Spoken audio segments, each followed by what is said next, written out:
Sisters, wherever you are, how are you? How are you, wherever you are? You all good? This is it.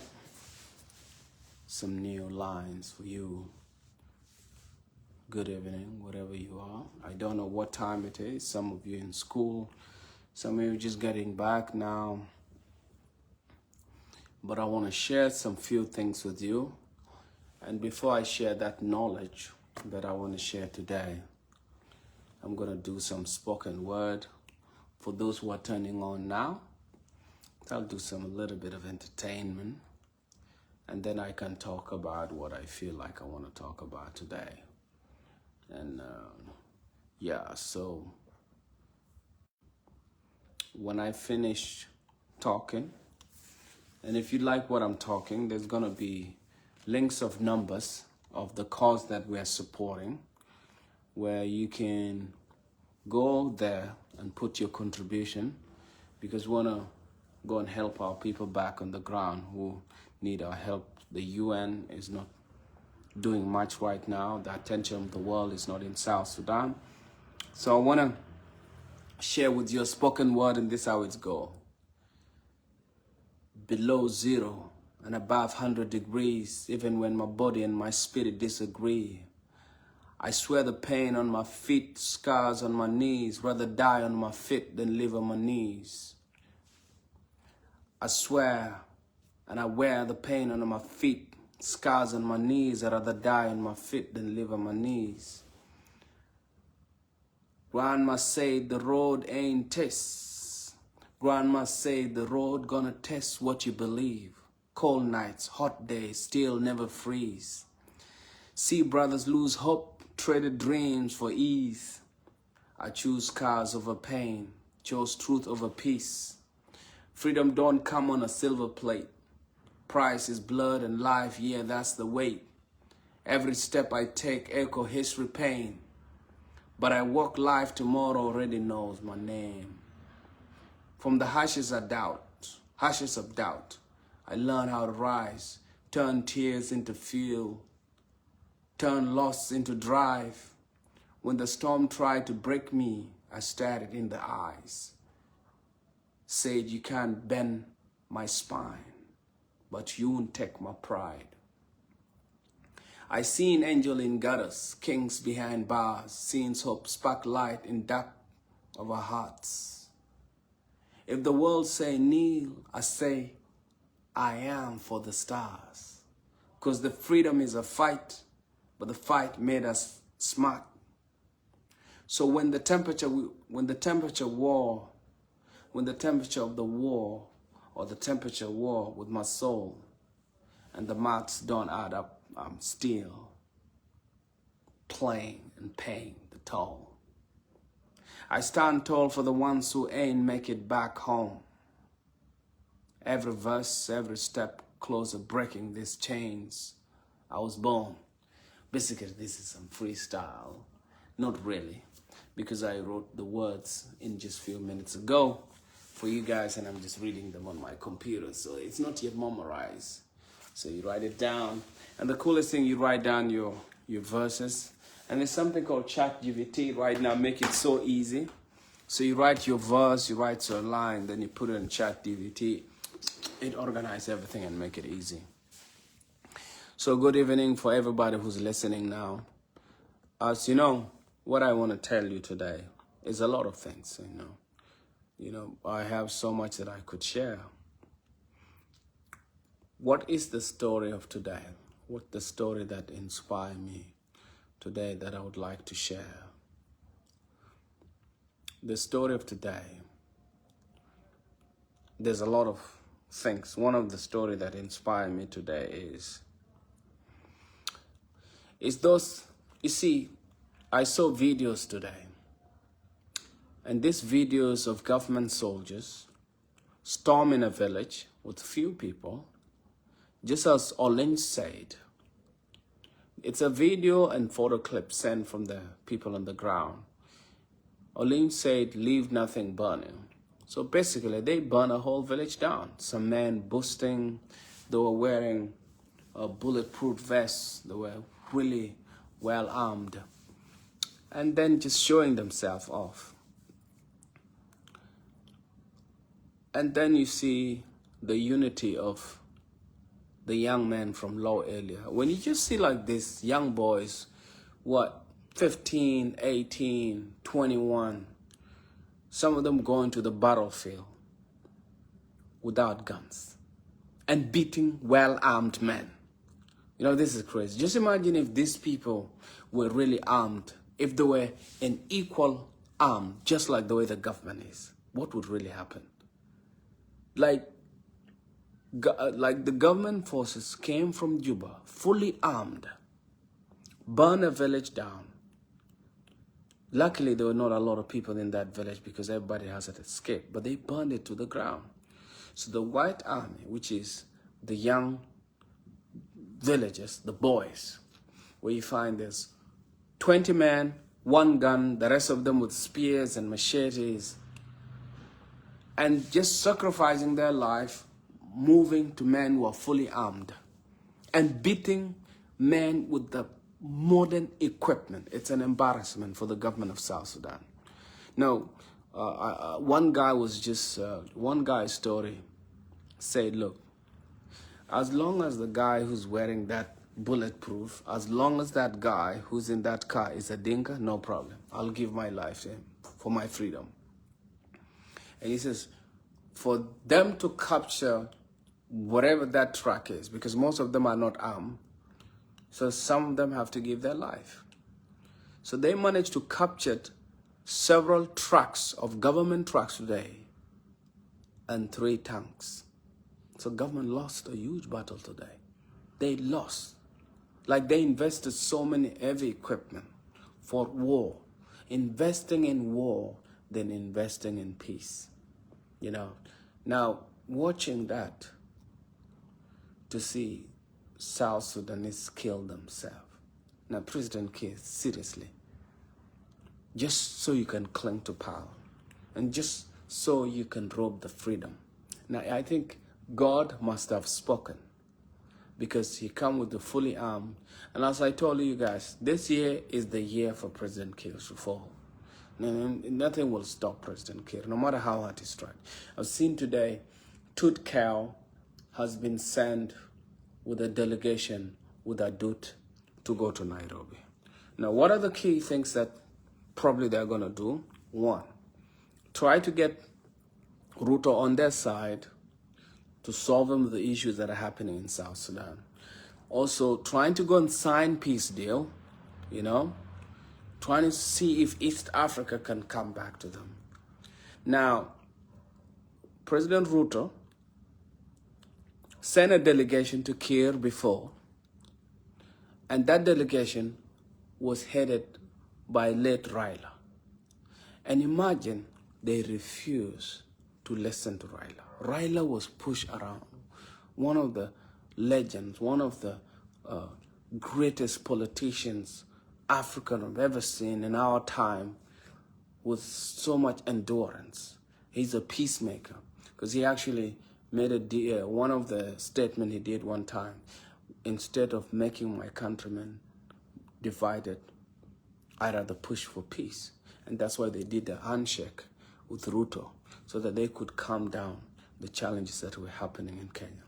Now, Raila, even when he was sick, before he went to hospital, he took time off to try to go and convince President Kiir, hey, let me see Dr. Machar. Both of you should do a handshake deal and let the country be at peace. But Kiir became so greedy with his Dinka militarized government, wanting to continue to steal the resources and fooling all the Dinkas that as long as we are on power, concoct, you're going to eat later. Now the concoct, he's used concoct to stay in power for so long. And most of the Dinka people are very poor. And he has destroyed the name of Dinka. Listen, right now, if people are ever given a chance that all South Sudanese could go, and the devil came to say, would you choose me to run your country or Kiir? Most people will vote for the devil. They'll vote for the devil. They will not vote for President Kiir.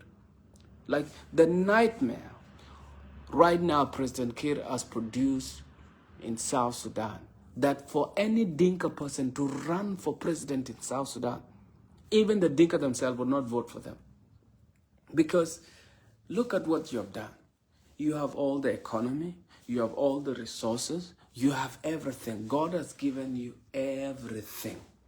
Instead of developing the country, instead of investing on the peace, you became so greedy and just dig and dig and dig and say, oh, Dr. Machar will never rule in this country. Prevented even Dr. Machar to have an opportunity to contest for the country.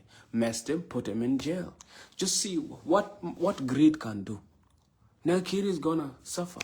The strongest force was sent out, and today, one of the young men was in the battlefield said, this was just snacks.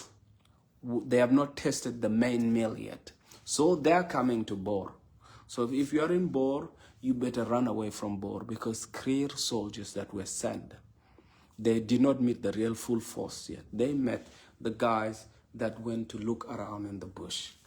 And the war has not started yet, because there's going to be, and see, the problem, there's around 300,000 young men waiting to fight Kiir.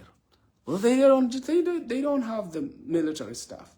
They're going to the battlefield. They're on a line waiting.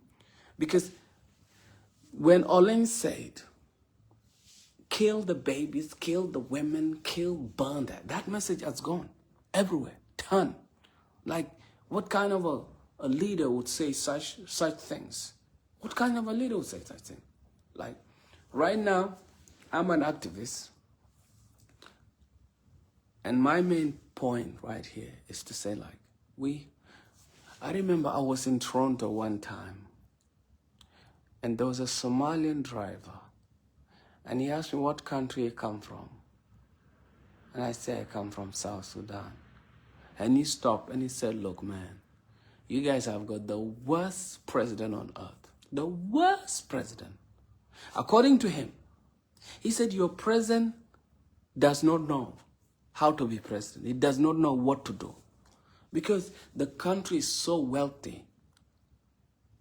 But he just keep on creating wars instead of building peace. Now, someone said, like, a Somali guy. And I asked him, why are you saying that? He said, I was in Juba. I started a business, and my brother and my other people and our businesses collapsed. Why? Because of war that didn't make sense. He said, like, and he would say, like, this president lied that Dr. Machar made a coup. And Dr. Machar didn't do a coup. It was just a plan to sabotage another person's political rise, so that they could continue to stay in the war, prolong the war. So that the reality, the truth that we are suffering now, you have to understand this. There is Dinka elites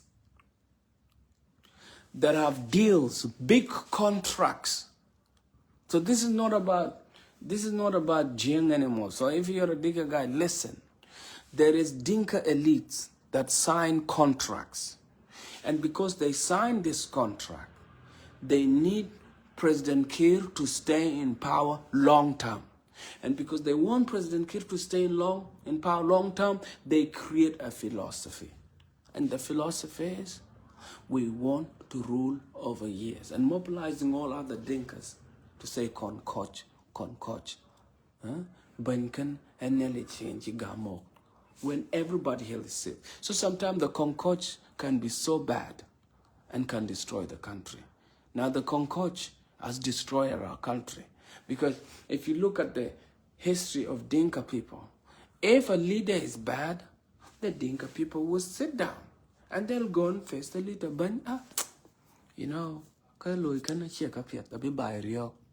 No, that's the whole Dinka people. They give you 3 warnings.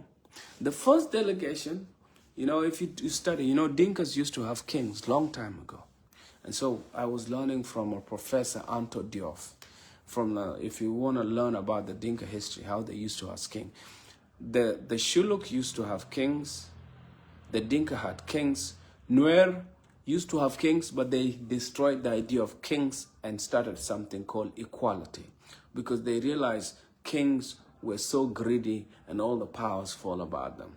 So the Shuluks and the Anuak, the Cholo family started having kings, and then Dinkas had their kings. They left their kings. They started being led by elders, and then the Nuer now started saying, we're going to be led by a council of elders. So to cut the long story short, long time ago, the Jains used to have kings. And how do they used to do it? The king was given 3 meetings, important meeting. The first meeting, the people come and say, they'll explain the challenges the king has. This is what it is. You need to change. The Bany don't listen, fine. They'll send another delegation to come and listen to the Bany. Yeah? And then the Bany don't listen, they will leave. And then there's the third delegation that is going to send. And if the Bany don't listen, they'll give Bany time. So 2 things happen. If the Bany don't listen, they will kill him. Even the brother will kill the Bany, just so that everybody stay together. But if they don't kill him, everybody pack and leave, and nobody stay with the Bany. He'll just realize, how come the whole city, it's just me. Everybody's gone. The guards are gone. The elders is gone. Then he's left alone. Oh, they've gone. Oh, who are you going to lead when everybody's gone? Because people realize they have the power. Right now, this concord you guys are having has taken our country in wars. Just imagine you have Nuer women and children living in refugee camps since 2013 up to now, and you still have an agenda to continue to mobilize each other, use all the resources of the country, yeah? Using the resource of the country to continue to recruit, to continue to go to different countries, to continue blocking doors, to try to what? Eat by yourself. But it's not all the Jiang that are eating. So any Jiang that is not eating, that is out there, that you know you're not eating, and you know you're not eating, and you're just keeping quiet, this is not good. It means silence. They say the worst people on earth are not the people who are committing atrocities. The worst people on earth are those who turn a blind eye, or those who bury their head in the sand in the midst of this. And sometimes your silence means support. You know, banya rat, banya chibai riok, banya kwal, well, buy ban a chichat can yen and yande anong well, mitke anong well. The family there anong well, friends but anong well. A man buy chin well. Lakin there is well tong begin well knock. Instead of because well buy can a buy the walk a ban. Concord. Where is Concord for Nuer, but it's gone Concord for Jiang? So now because there's no Concord for Nuer, you chose war. Now nyali jamen a chitok and a Jiang nyali a chijal. Jiang a chika gam purta nyali na Jiang a chijal. Let me tell you why Jiang a chijal. Do you know what happened today in Burabie? So the government soldier today left Burabie because they heard there's a village outside there that has no defense, that the men are not going to be there. So when they tried to leave to go and burn that village out, what happened is, whoever lied to them, these men came with their trucks and they fell, what? In an ambush. And when they fell in the ambush, their tank was captured. They have 3 cars that are fully loaded, that were stuck in the mud. And the other men were also beaten, thrown away into the river. And then in the barrack was empty. So the barrack is empty.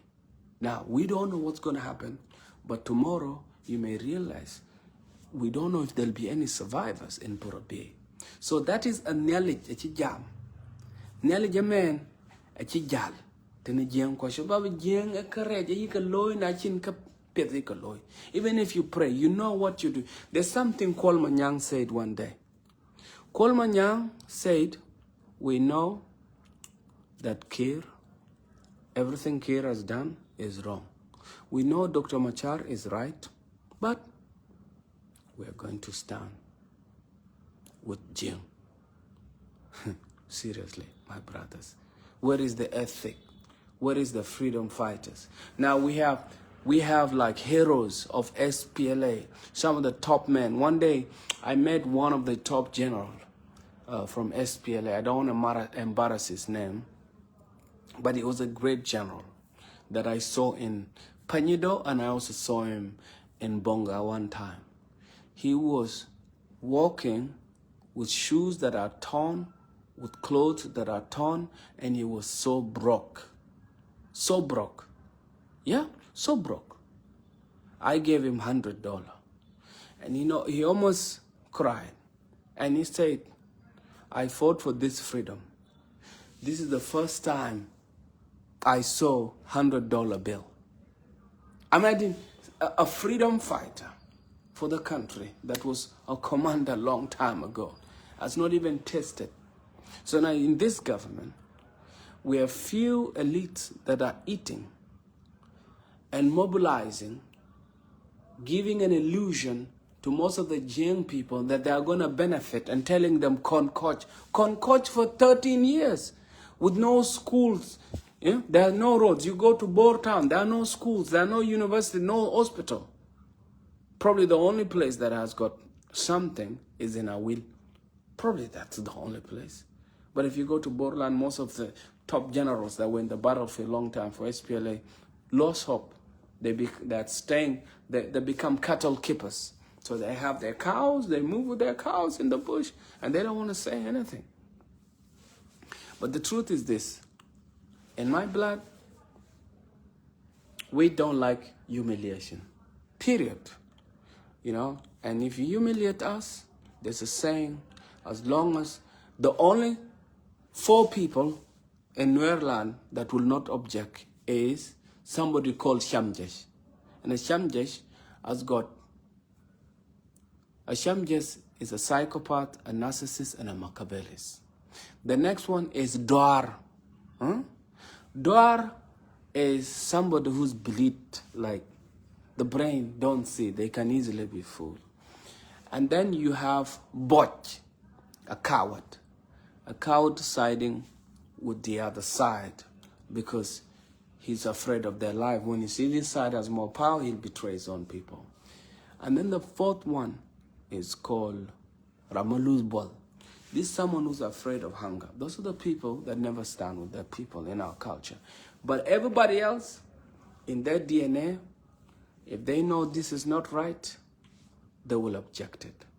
Just imagine right now, only one community that has stayed united. They are united, 85% united, because the 15 other % are still with the government. And look what they're doing to the government. Look what they're doing to the government. Let me tell you one thing. There was a young man from the Nasser. He was among the people that welcomed President Kir army back to the Nasser. When Nasser was taken back by the government, there was no bullet fired. So this young man was one among the people. He came to Nasser. And so in the Nasser, he told the people, hey, I know where the big guns have been hidden by the White Army and the IO people. Oh, you know where? So, and he took the army to where those big guns were hidden. Once he arrived, you know what happened? And he showed where they are. They shot him, and then they took the gun. Say, useless Nuer. Poof, they killed him. So, as long as you are with these guys, these vampires that are running the country, this is no longer SPLA that you used to know. This is not John Garang who had a vision for the country. This is Kir Mayardit, a bitter man, and someone who doesn't have a vision, no purpose, no collective purpose for everybody. He has destroyed the country. Imagine a person who cannot even see himself. He's not alive. His body's in pain, and he still wants to rule the country. No wonder we are suffering just like his body. That's what's actually happening. So, let me tell you another person. There was another young person who happened to take the survivors from Nasser, those who were captured alive, and delivered live to the government in Juba. Guess what happened? After he delivered them, they killed them. So now, somebody like Tutkal is not learning. Tutkal right now, he built so much power for Kir, and when his power was going, when Kir got ultimate power, he was fired. He was fired. When I mean Kir got ultimate power, when Kir, okay, I guaranteed Machar is in jail, we have all the army, now we're going to destroy the Nuer people, and then we're going to rule forever. Then they realized things are going to get thick. They brought Tutkal back. Now, Tutkal, one day, let's say, God forgive, if Kir get back power this time, and he becomes so powerful, and then let's say the Nuer people has completely been dismantled as they dream to do, guess what will happen? Tutkal will be hanged publicly. Yeah. That's what the strategy is. If somebody can betray their own because you gave them a cake bigger than you, then it means if somebody comes along the way who can give them a bigger cake than them, that person will share you. That's a rule in the strategy, that the person who betrayed its own people because of you, because you gave them a gift or you promised them something, when you reach to power, you destroy them. It's in history. This is not my own thing. It's in history. Every person who rises to power, once you really completed it, that's what they do. During Ottoman Empire, the top guy who took his power, he realized all the allies that came with him that betrayed their own people, most of them were poisoned. Yeah. Then you put a new leader who don't know, because you are afraid of that key leader. They always look at the key leader. That's how the thing is. So most of the guys who are with Kir now that has betrayed their own people just to stay with them. Like there's some guys who were captured alive from the Nuer by the law guys. They were in tears because they were asked, Chai Jacob ya Shimori bana. Ke yoro tote ya kamye ke Juba. Like, Kobi ya Shimori bana. The guys were in tears. They could not believe it. It's the biggest insult they could have. They were left alive, and then they were given bread to eat, and they were treated well. So today, everybody who's listening, I'm going to put, 3 numbers. If you are in Uganda and you want to contribute toward the emergencies that are happening in South Sudan, there's a number for someone in Uganda that you can contribute to. But if you're in Kenya, there's a number for M-Pesa that you can contribute to help with emergencies in Kenya. And if you're in Ethiopia, there's also a number there to which you can contribute to or through it. So thank you everybody for listening. Some of you have been telling, hey, Jal, don't speak too much with Nuer because we can't understand Nuer and speak with English. So I did today with English. But sometimes I speak in Nuer so that someone in the village can hear what I'm saying. So thank you, everybody, for watching. And there's like, you guys have been so amazing for listening to my talk. Pass it around. There's strength in unity. Strength in unity. Peace is you.